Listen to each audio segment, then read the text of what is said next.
We are in progress with Ryan Marth, writer, executive producer, and composer of Through the Stars, and Ariel Danziger, the director of Through the Stars. Through the Stars is a short film. You guys either both tag team this. How do you want to set it up and introduce yourselves in the process if you'd like, please?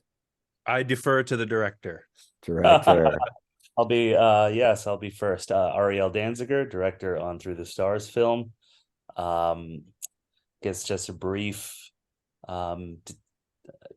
background of myself. I was born in Argentina. I live in New York City. I've been here for about 23 years.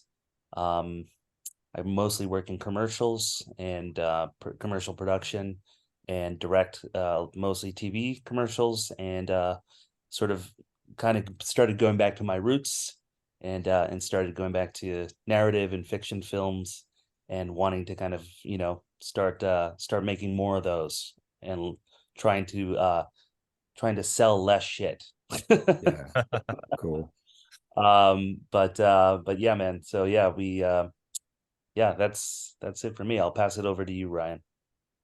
Thank you, I'm Ariel. Ryan Marth. I am primarily a film composer. So I'm usually not in the filmmaking front end.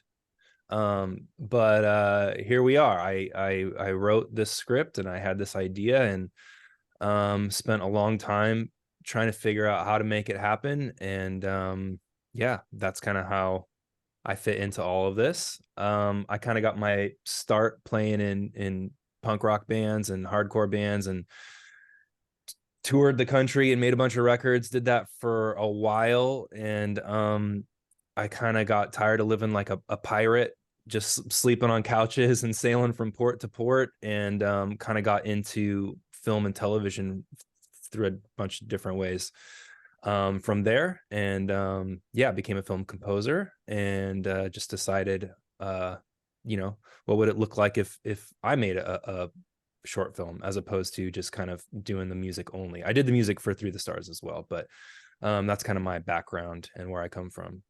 So, well, thank you for that, guys. The Through the Stars is definitely a very well produced, well executed short film, and it is about a young woman on the verge of adulthood, adolescence, and she is in a place where she is in a dysfunctional home, and she is seeking a way out. Did I set that up well? Perfect. Okay, cool. So the first question to play it forward, that theme, that basis, that inspiration for that vision, where did that inspiration come from? In both of you, I know you wrote it, so you have a different inspiration for it, but the director, you can't do anything unless you're feeling it. So, definitely goes out to both of you. Yeah, I guess I'll start, since it's the idea For started with sure. me.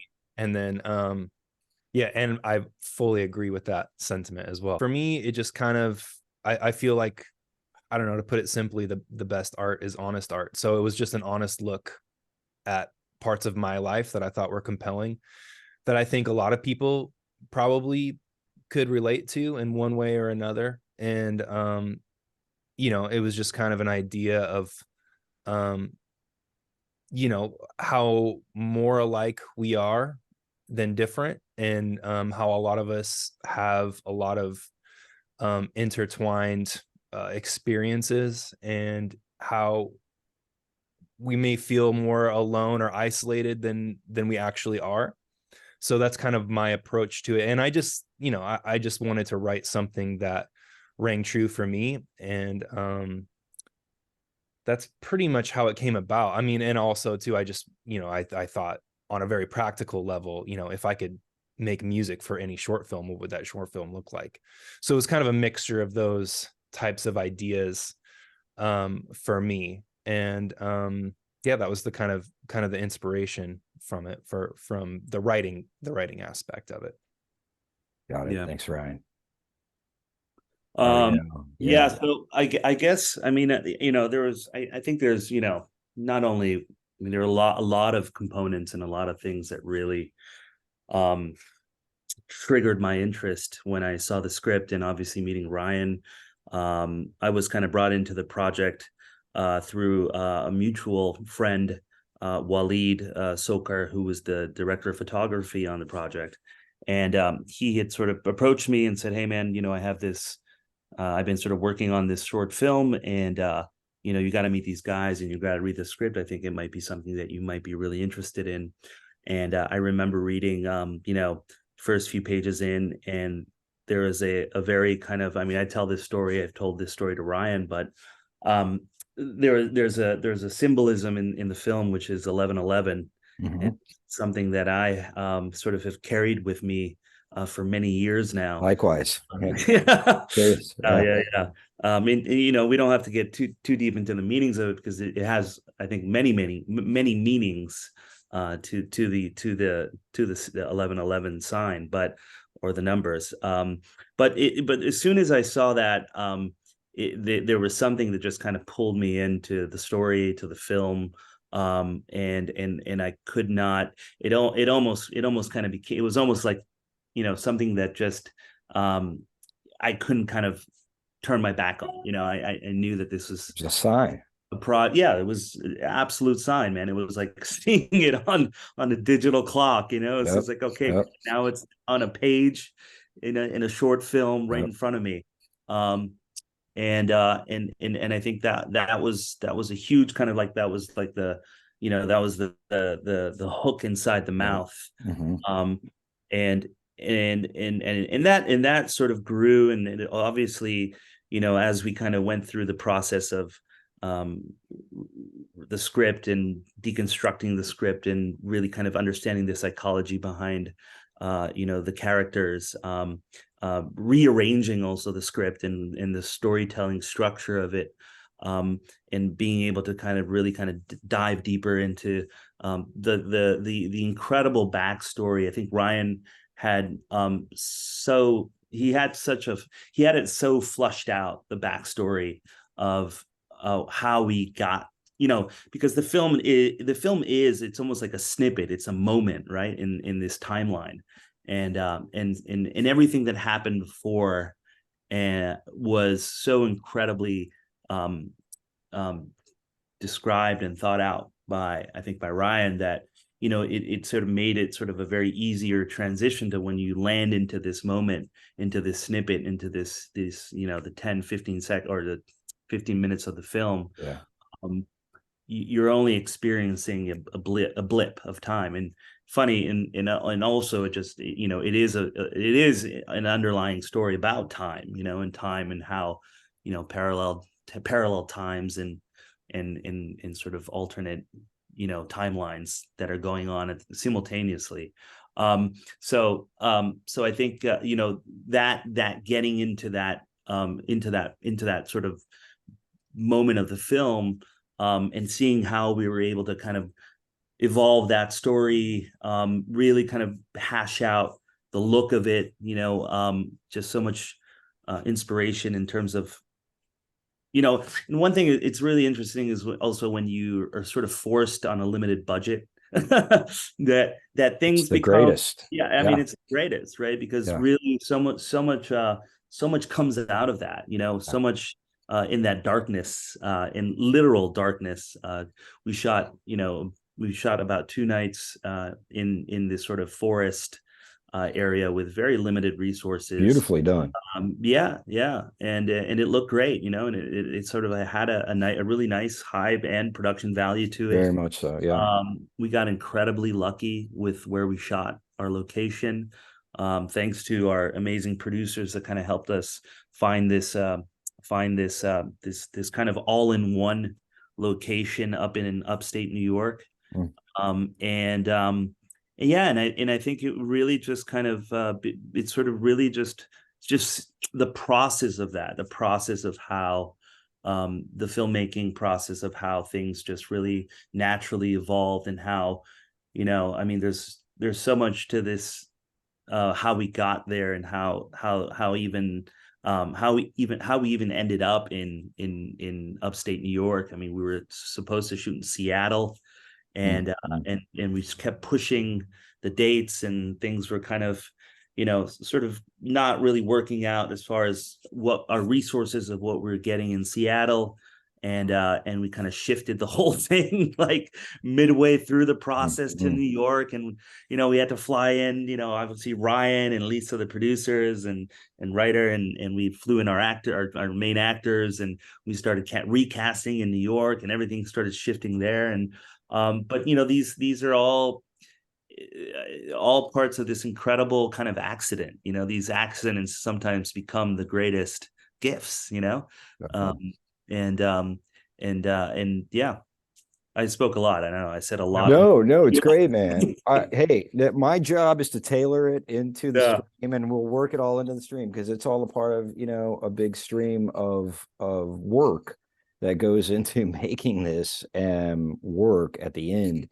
And the through line, and that the writer and the director have to hold together, is this vision that you guys are talking about. And the vision is really, you've got to know the characters, you've got to know what they're seeking, what they're after, and what their constraints are, what's blocking them from getting it, and what the resolution is. Now, before even attempting to go to the resolution of this movie, the inspiration really naturally kind of segues into the meaning of the film.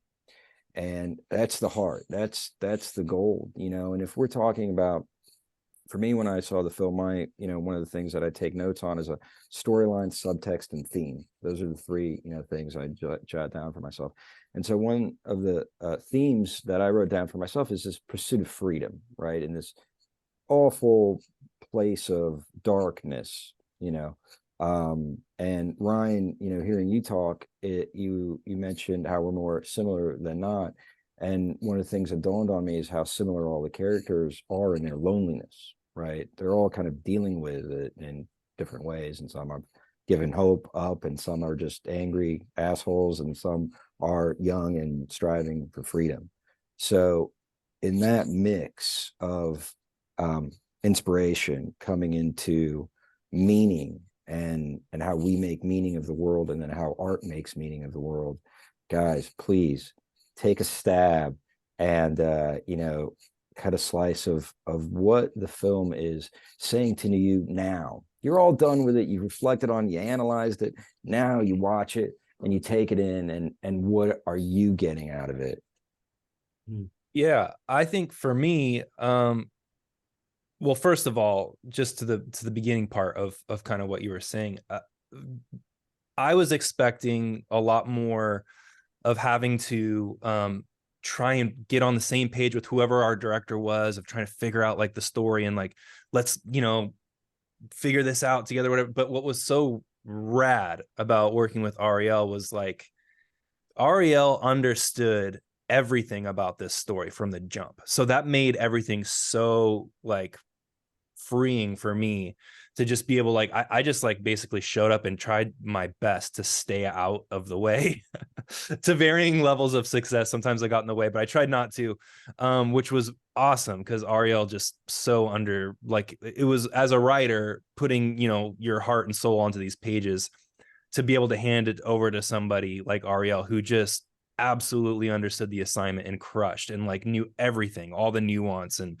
everything we were trying to make. Like, we all were making the same movie, which was really cool. So I just wanted to throw that out there at the beginning. Yeah, but for me, the meaning, like what it means to me now, is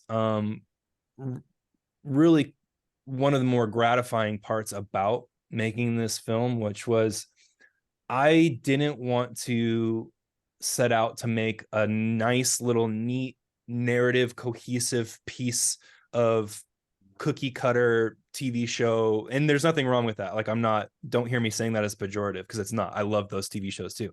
But what I was trying to do was make something that asked more questions than gave answers, or really made the viewer think about the context of their life and their own experiences and what that means to them.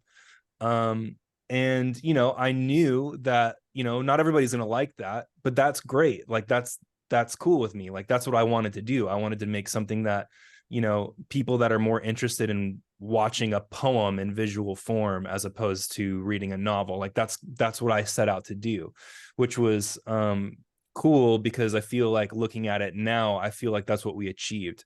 So I think there's a lot of the meaning and whatever the prescriptive things you take away from it are very subjective to the viewer, which is what I'm probably proud of the most for this thing, where, you know, not everybody's going to like it, but the people that like it are going to really like it, because it's kind of playing with those ideas of what does this mean to me? What do I think these people's intentions are? I know what they are for me because I wrote it. And so it's really cool for me to hear people give their thoughts and ideas on what that is. Like you were saying, like they're all kind of sharing, you know, different moments of different emotions. Like they're all coming from the same place, but you know, it's being externalized differently in different ways. And that's very intentional. Like I always say, like me personally, I am every character in this film in one way or another, or at different points in my life I've been those different people, you know. And so I think they look at each other and they see, like, for instance, our main character Casey sees her friend Max, who comes from like a middle class family, who seemingly has it all, you know, and she sees that's who she used to be. So she's kind of seeing her loss in what Max has, whereas it could be vice versa in different ways for different characters and how they relate. But I'm going off on a tangent, but to answer your question, Yeah. that's kind of what I look back and I see in it now, is just kind of like the way that we took a very complicated, like by all measures, like on paper we shouldn't have done, like this is way too complicated for a short film. Like we bit off so much, but you know, the story is very complicated, everything is complicated, but you know, I was just like, well, who cares, man? Like this is the movie we want to make, and like let's just have fun and see if we can tell a very complicated story as a poem. And so when I look back at it, I kind of see that, and I'm happy with the result. Um, so yeah, I guess it's what does it mean to me now? As you said, Ryan, it's a series of complex and complicated questions that it's almost like, if you look, you know, you look at these 15 pages, or originally it was maybe a little bit more, and every page was a question, you know, every page had a question, you know, and and the answers kind of came, and I think the answers really kind of, it's almost like almost like if you look at life, right? Like we're constantly faced with these questions that we ask ourselves, that we need to make decisions on. You know, do we choose this one? Do we choose this one?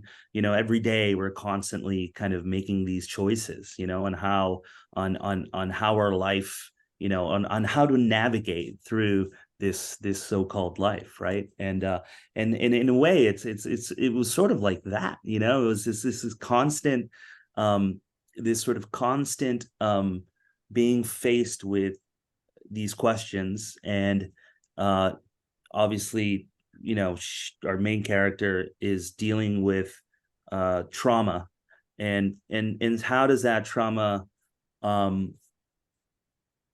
know, how does that trauma sort of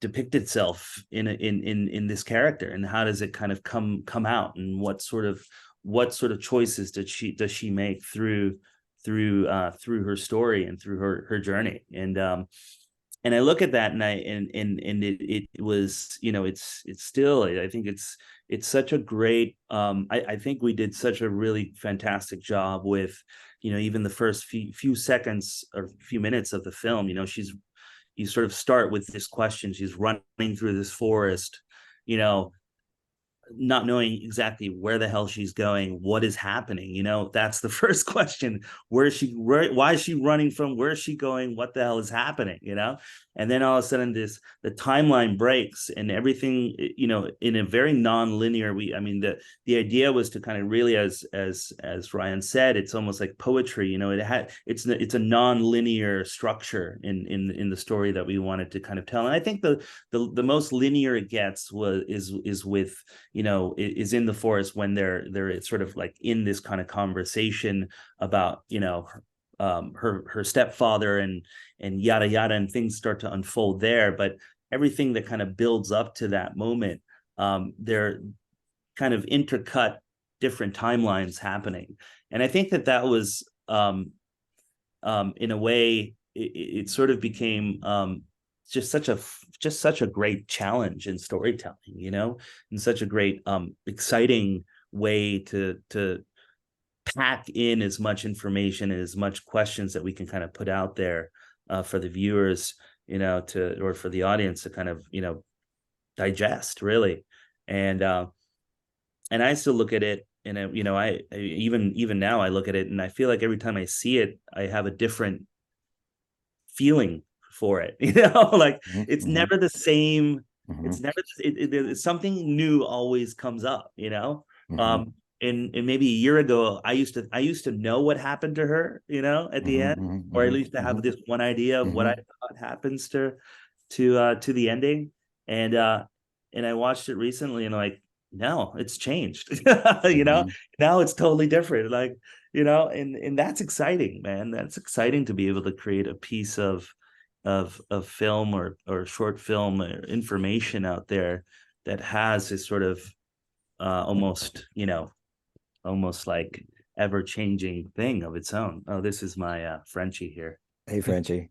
No, it's very cool. You know, I mean, it's wonderful to be able to, you know, create a discourse and to raise questions. And, you know, if, you know, we're looking at a character who's in a struggle, and she's in a struggle, and then there's a pursuit. She's pursuing something based on the struggle that she's in. And her world is, you know, hostile. And many of us at different times find ourselves in hostile universes.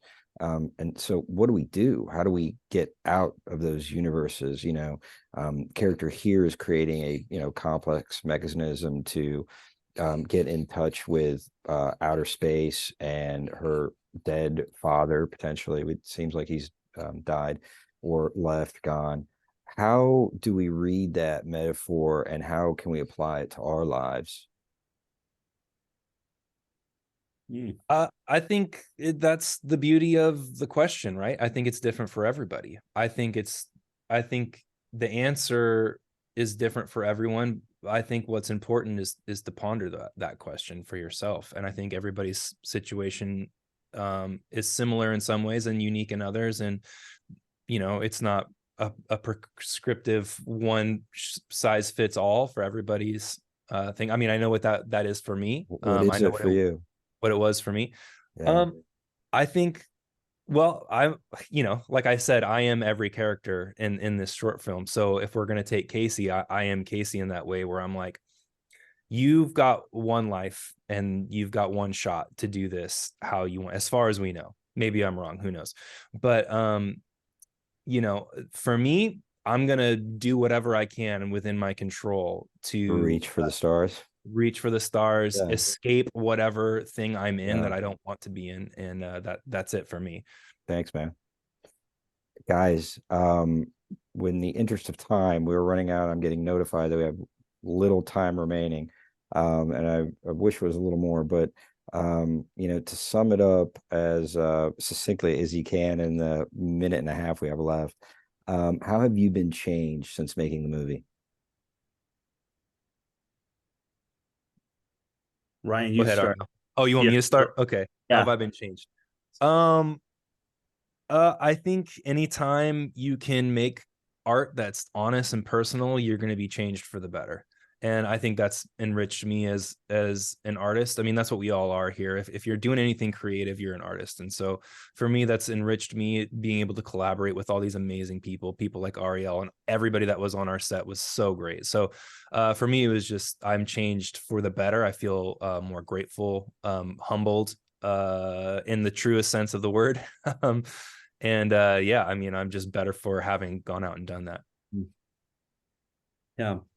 Yeah, I think it's, again, it's I think the one thing the one thing I really love about filmmaking, what I do, is just the you know, the journeys that we get, the opportunities that we get to kind of have these experiences and meeting new people and traveling and really the storytelling. Almost sometimes the film the filmmaking actual mechanical process takes the back seat, and the thing that really sits up front for me is these interactions, these connections, these people that I meet